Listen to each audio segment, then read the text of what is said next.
Let's be real for a second. Have you ever felt like you're just a passenger in your own life? Like you're being swept along by thoughts and feelings you didn't really choose? Well, today, we're talking about how to grab the steering wheel and actually become the driver of your own inner world. So I've got to ask you, are you really in control? Or does it sometimes feel like your mind has a mind of its own, pulling you into reactions and moods you never even wanted? This is the big question we're going to tackle. For so many of us, our brain is just running on this low-level hum of automatic thoughts, right? It's that little voice that's always on a loop in the background telling us, I'm too busy, I'm so stressed, I'm exhausted.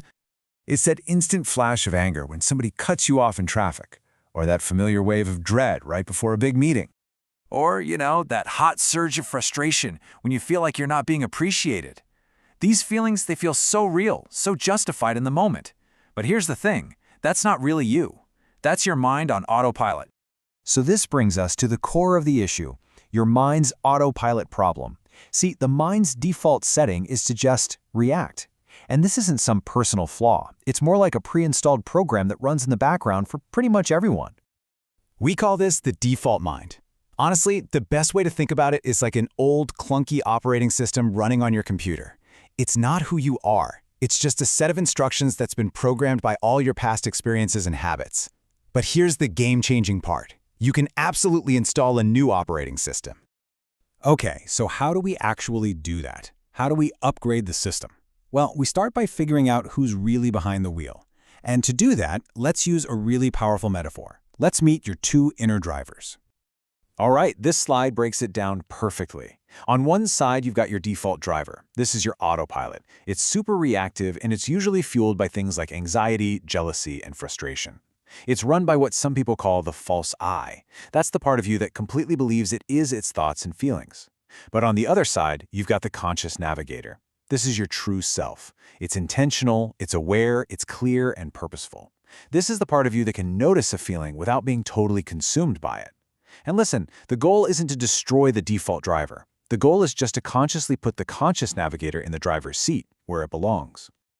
So you might be wondering, if the conscious navigator is so great, why is the default driver in charge so often? What's its secret weapon? Well, the answer is the ego's hidden influence.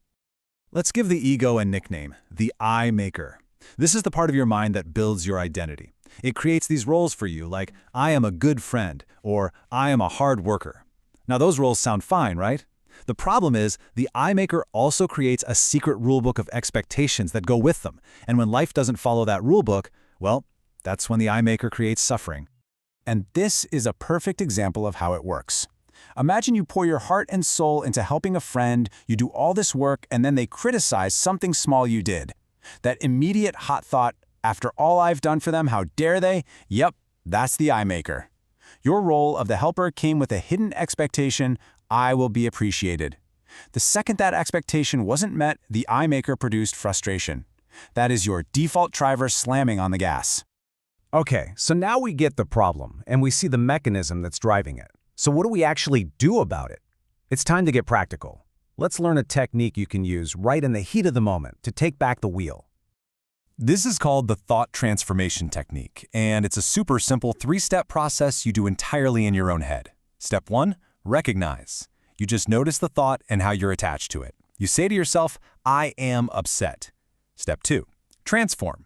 This is the magic move. You reframe it from an identity to an observation. You think, this is a thought of upset. See that little shift? You're no longer the feeling, you're the one watching it. And finally, step 3, separate. You consciously let it go. I am not this thought. In that tiny little gap you just created between you and the reaction, that's where your freedom is. And I have to make this crystal clear. This is not about turning to someone and saying, hey, just so you know, I'm observing a thought of anger towards you. No, that's just the ego playing a new, clever game. This whole technique is a silent, personal tool for your own mind. It's all about mastering yourself, not trying to manage other people. So what happens when you start doing this regularly? When this becomes a habit? Well, something really profound starts to shift. You don't just get better at managing your thoughts, you fundamentally change your entire relationship with your own mind. You actually start to live a conscious life. This is the revolutionary shift we're talking about. You go from being literally possessed by your emotions to having genuine emotional intelligence. You shift from just reacting to everything life throws at you to mindfully responding. You move from what they call victim consciousness to witness consciousness, realizing that you're the big open sky, not just the stormy clouds passing through. You stop being lived by your thoughts and start living with an awareness of them.